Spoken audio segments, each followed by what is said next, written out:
All right, let's go. I'm Keegan. This is my girlfriend, Casey, and she's going to be asking me a few questions about basketball. Maybe we'll move into something else later, but we're just trying to get something out there, start recording something, I guess. All right, Keegan. What's up? I know you wear number 41. Why do you wear number 41? I've always been really big into the NBA, but I haven't always, started playing basketball. I'm not the greatest player in the world. I know a lot about basketball, but if you ask me to pull out some tween, hezzy, all the fancy handles and stuff, I won't be really good at it. But I wear 41 because it's the first player who ever got me into basketball. Thurl Bailey used to play for the Jazz. I went to a basketball camp of his, and he really started getting me really interested in playing the sport, I guess is what you'd say. That's really cool. Did going to that camp with Thurl Bailey, is that what initially wanted you to start playing basketball, or is there something else? Well, I've always loved basketball. Initially, didn't really play the sport. I played recreation basketball a bit, but growing up as a kid, I played soccer. I was a soccer kid, but I always loved the Jazz, always followed the NBA a little bit. And I guess that's sort of what got me wanting to play it, because I started really getting into following the NBA a whole lot more, and I'm you know what, if I love this sport so much, I think I should love to play it. And I start playing, start loving it, making progress, I guess. Yeah. I'm not the greatest, but seen a lot of progress since I started, That's pretty cool. Who is your inspiration for basketball? For basketball, I would say obviously one of my inspirations is who we talked about before, Thurl Bailey. But also, my dad's been a big inspiration about me. He's always wanted me to play basketball. He's got me into it. I've had a few friends that weren't necessarily my inspiration, but have helped me through the whole time, always playing with me, always practicing with me. And I guess just a bunch of different players. I've loved different players watching growing up, but one of the key ones I loved watching growing up, Gordon Hayward. We moved up into the Donovan Mitchell era of the Jazz. I loved watching Donovan, and yeah. Oh, and there's been a few other players that have been inspirations as of lately. If you know who Jaden McDaniels is on the Minnesota Timberwolves, he's their starting small forward.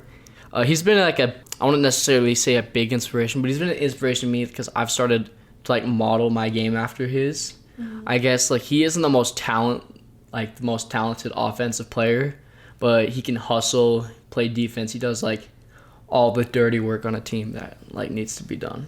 So I've started to model my game after him, except for my shooting. I don't want to shoot like him. No, but I kind of shoot like him. I don't know. Yeah, that's fair. Who is your top 10 greatest players of all time, in your opinion? In my opinion, I have a list that I would consider it shouldn't be controversial because it's the right list, but people don't know basketball as much as they should. Man, you didn't put Kobe in the top 3. I'm yeah, Kobe. He's not that good. Steph isn't in your top 5. Steph isn't top 5. But at 10, as of recently, I had Shaquille O'Neal at 10, Wilt Chamberlain at 10, and I've kind of fluctuated a bit between them. And isn't O'Neal the one that wears the really big shoes? Yeah. Yeah. But as of recently, 2022, Steph Curry won his 4th championship. I think he deserved to move up to a top 10 spot after that. Just put him at 10. I know a lot of people disagree with me not having Shaq top 10. That's something I can agree with. If you have Shaq in your top 10, top 5 even, I could see it. But just personally, he doesn't have exactly the accolades that the other players have, I guess. But he's probably the most dominant player of all time in his prime, but he doesn't have that stretch, that success that I guess all the other players had. But 10, I'd probably have Steph. 9th, I know I made this list a few months ago, I don't remember when it was, but 9th place, there's a few different players that I think could be 9th, but 9th, I think I'd have Hakeem Olajuwon. He had a lot of success. He obviously didn't have as much as he could have because of Michael Jordan, and he ran that whole era, but when Michael Jordan left, he won 2 championships, and at least in my opinion, he's the greatest defensive player of all time. I think that brings him enough to go 9th. I could say he could be anywhere in top 6 range. Maybe not 6, but top 7. anywhere around there. Like I think Hakeem could be that. 8th, man, that's tough. I think that's where I'd put Larry Bird. Like Larry Bird, I think like if you see him going like all the way to 4th, like I'm not mad at it.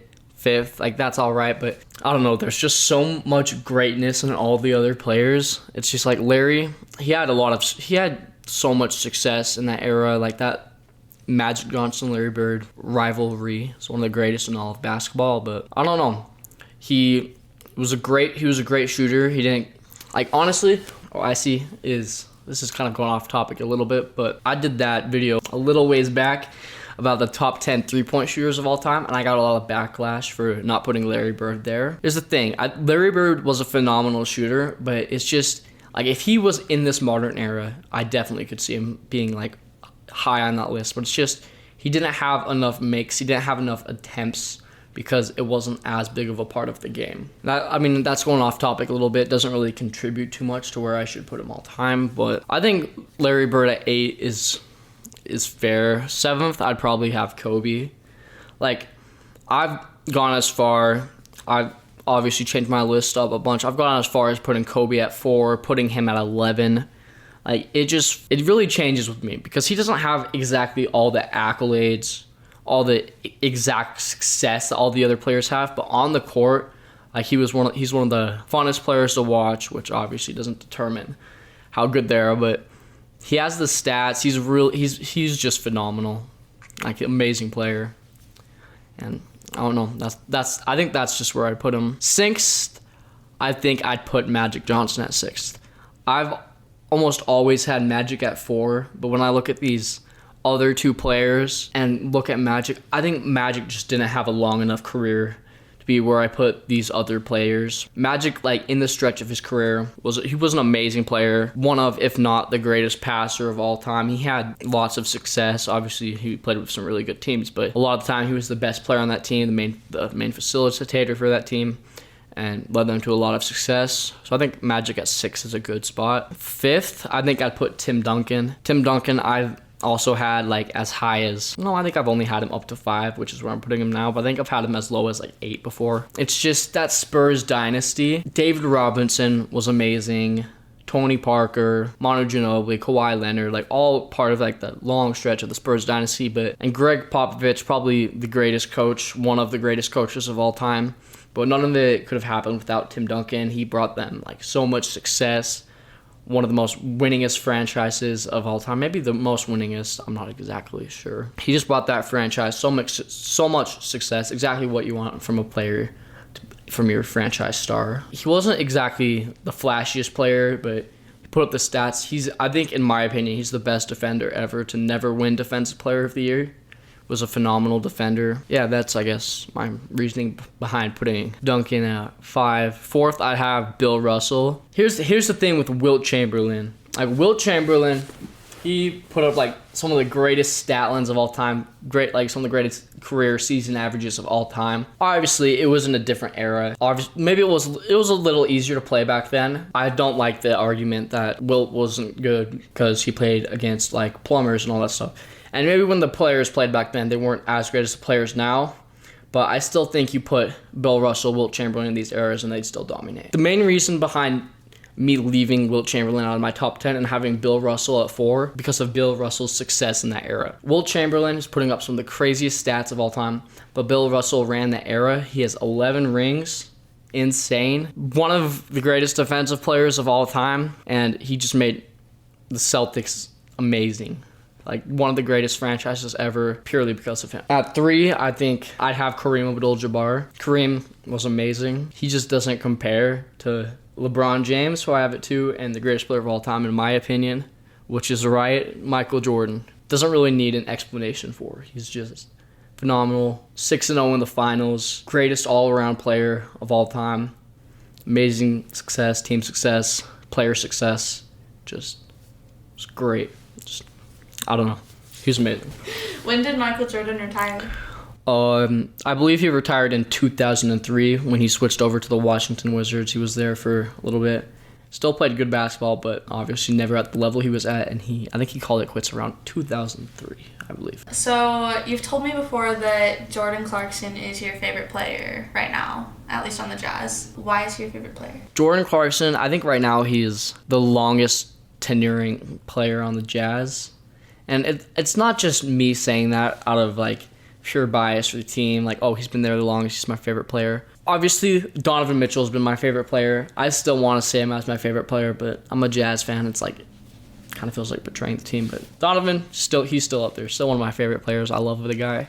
But Jordan, he's just a great player and a great person. He's always brought like the great locker room chemistry to the team. He's always performed great. When he won 6th Man of the Year, amazing. Puts up good stats. Some of the best highlights plays you'll ever seen. That dunk on the Raptors, that was crazy. You can roll that. Yeah. But I don't know. He's just a really cool player, really nice guy. I actually talked to him once. Oh, really? When I was at a Jazz game. That was pretty cool. I said, "What's up, Jordan?" He's like, "What's up?" That was kind of cool. It's like the highlight of your life. Yep, it's kind of sad, but yeah. I think I got like 3 of his jerseys in there. One of my favorite players. I love Jordan. Who do you think has the most star potential in the league right now? Who has the most potential in the league right now? Yeah. You obviously have greats in the league, like Giannis Antetokounmpo. I got that right first try. Nikola Jokic. Like, those are the 2 best players in the league. Like, obviously, their potential is already sky high because their peak, where they're at now, is already sky high, already, like, in the top whatever of players all time. But I think the player that has the highest potential, like, you see young players like Anthony Edwards, LaMelo Ball that go through and they do some amazing stuff. But I think I'm going to go with the most generic answer and what I think is obvious answer. The only player, like, currently that, at least in my opinion, I think Giannis Jokic has an argument, but the only player right now that I think has the potential to be like top 10 all time is Luka Doncic. He hasn't seen the playoff success, even this season, the regular season success, but he's still so young. He's like, his potential is through the roof. He could be one of the greatest players of all time. He's already putting up numbers we've never seen before from like players his age or even just players in general. So I think Luka Doncic would have to be my answer there. All right, I think that's good for us today, don't you think? Yeah. We'll come back another time, talk some more, probably prepare a little bit more, but we just want to get something out there, like get us into the atmosphere or whatever. And like next time I'll study more basketball so that I actually know what you're talking about. Yeah. maybe we can talk some baseball too later. Yeah. But I'm obviously gonna have to do some work on that, but yeah. We'll figure it out. We'll catch you guys later. See ya. See ya.